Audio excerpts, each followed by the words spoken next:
사극 드라마의 등장인물 중 빠질 수 없는 인물이 양반과 노비입니다.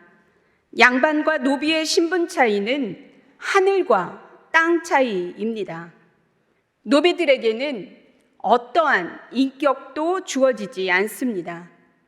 그들은 양반들에 의해 철저하게 짓밟힘을 당합니다. 나이 많은 양반이 자신의 손주보다도 어린 노비의 딸을 자신의 첩으로 삼아도 그것은 잘못하는 일이 아닙니다. 왜 그렇습니까? 정당하게 노비 계약을 맺었기 때문입니다. 노비 계약의 효력은 양반은 노비에게 정당한 권리를 갖고 노비는 양반에게 의무를 갖게 되는 것입니다. 우리나라에만 이런 계약이 있습니까? 아닙니다. 영국에도 이런 계약이 있었습니다. 영국에는 귀족이 있습니다. 귀족은 자신의 성과 그 일대의 토지를 소유하고 있는 성주입니다. 성주인 귀족이 일반 백성과 계약을 맺는데 그 문서에 의하면 백성은 성을 소유한 귀족을 찾아와 그 성 안에서 살게 해달라고 요청을 합니다. 그러면 그때 귀족은 원하는 조건을 슬며시 내밉니다. 내 성에서 살게 해줄게. 그러니 이러이러한 조건을 지켜야 해. 말도 안 되는 비정상적인 조건들을 요구합니다. 이 터무니없는 조건을 수용할 수밖에 없습니다. 왜 그렇습니까? 이 당시 영국에는 많은 도적대들이 있었습니다. 이들과 싸워서 이길 수 있는 백성은 없습니다. 목숨을 구하는 길은 귀족의 성 안으로 들어가서 성과 귀족의 군대로부터 보호를 받으며 사는 것이었습니다. 울며 겨자 먹기로 최악보다는 조금 나은 차악을 선택할 수밖에 없습니다. 계약서에 사인을 하는 순간 귀족은 백성에게 권리를 갖게 되고 백성은 의무를 지게 되어 있습니다. 국력이 강한 나라가 있습니다. 강한 나라가 약소국을 침범합니다. 점령한 후에는 조공을 요구합니다. 세금의 80% 이상을 우리나라에 바쳐 그리고 내가 시키는 대로 다 해. 전쟁에서 진 나라는 계약서에 사인하게 되고 사인을 하는 순간 강한 나라는 권리를 갖게 되고 힘이 없는 나라는 의무를 지게 됩니다. 앞에서 말씀드린 계약, 조약을 전문적인 단어로 종주권 조약이라고 합니다. 종주권 조약은 불평등한 조약이고 철저하게 강한 자, 가진 자를 위한 조약입니다. 종주권 조약에서는 가진 게 없는 약자에게는 인격적인 대우란 없습니다. 철저히 무시당하고 짓밟힘을 당합니다. 약자는 불평등한 것임을 알매도 살기 위해서 계약에 사인할 수밖에 없습니다. 오늘 말씀을 살펴보기 위해서는 종주권 조약에 대해서 알아야 합니다. 신명기는 하나님과 이스라엘 백성들이 맺은 종주권 조약입니다. 하나님과 이스라엘 백성들이 맺은 종주권 조약에서 하나님께서 무엇을 요구하시는지를 보면 강한 자, 가진 자이신 하나님이 인격적이신지 파렴치한 분이신지를 알 수 있습니다.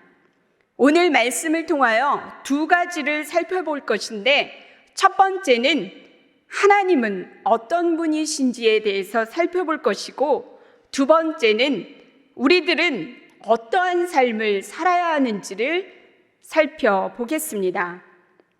1954년에 맨델홀이라는 학자에 의해서 종주권 조약에 일정한 형식이 있다는 것이 발견되었습니다. 이 논문이 발견되었을 때 성경학자들이 많이 놀랐습니다. 성경 중에 이 형식대로 되어 있는 책이 있었기 때문입니다. 그것이 바로 신명기입니다. 신명기는 1장부터 34장까지 전체가 종주권 언약 형식대로 되어 있습니다. 종주권 조약에는 형식뿐만 아니라 문구가 있습니다. 나는 너의 모가 되고 내가 너를 적군으로부터 보호해 주겠다. 어느 나라로부터 내가 너를 보호해 줄게. 그러니 너희 나라는 나에게 세금을 내. 이런 식입니다. 신명기에서 하나님은 이런 식의 문구를 가지고 와서 사용하셨습니다. 내가 너를 보호해 줄게. 그러니 너희는 이거 해. 모든 기근과 전염병으로부터 보호해 줄게. 그러니 아무 일도 하지 말고 하루 쉬어. 살인하지 마. 내가 너희 부자 되게 해줄게. 그러니 재판할 때에 공정하게 해. 뇌물 받지 마. 너희가 꾸어줄지언정 꾸임받지 않게 해줄게. 그러니 추수할 때에 모퉁이는 남겨둬라. 고아와 과부와 객과 나그네들이 뭐 먹고 사니? 라고 하나님께서는 말씀하십니다.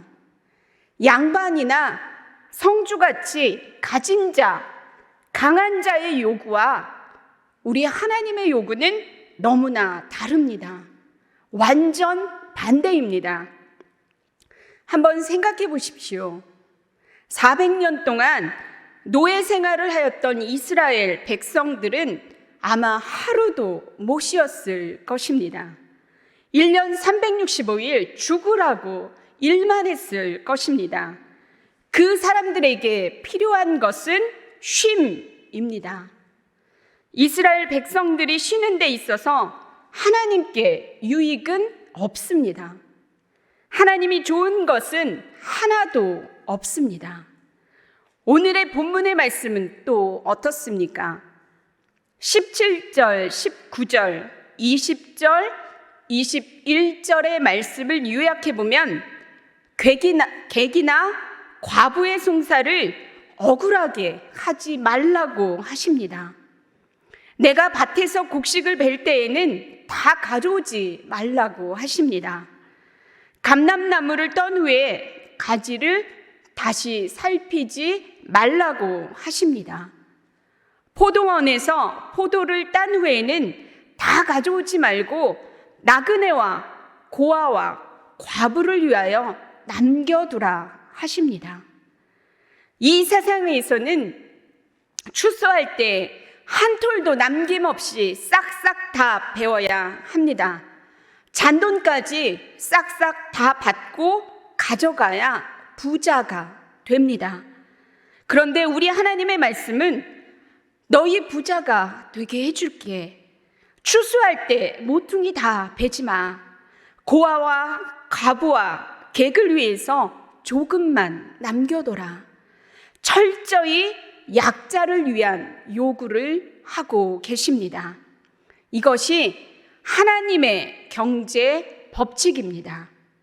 우리가 여기에서 생각할 수 있는 하나님은 어떤 분이십니까? 약자를 돌보시고 배려하시는 하나님이십니다. 갑이신 하나님께서는 의린 이스라엘보다 더 약자인 고아와 과부와 객을 먼저 생각하십니다.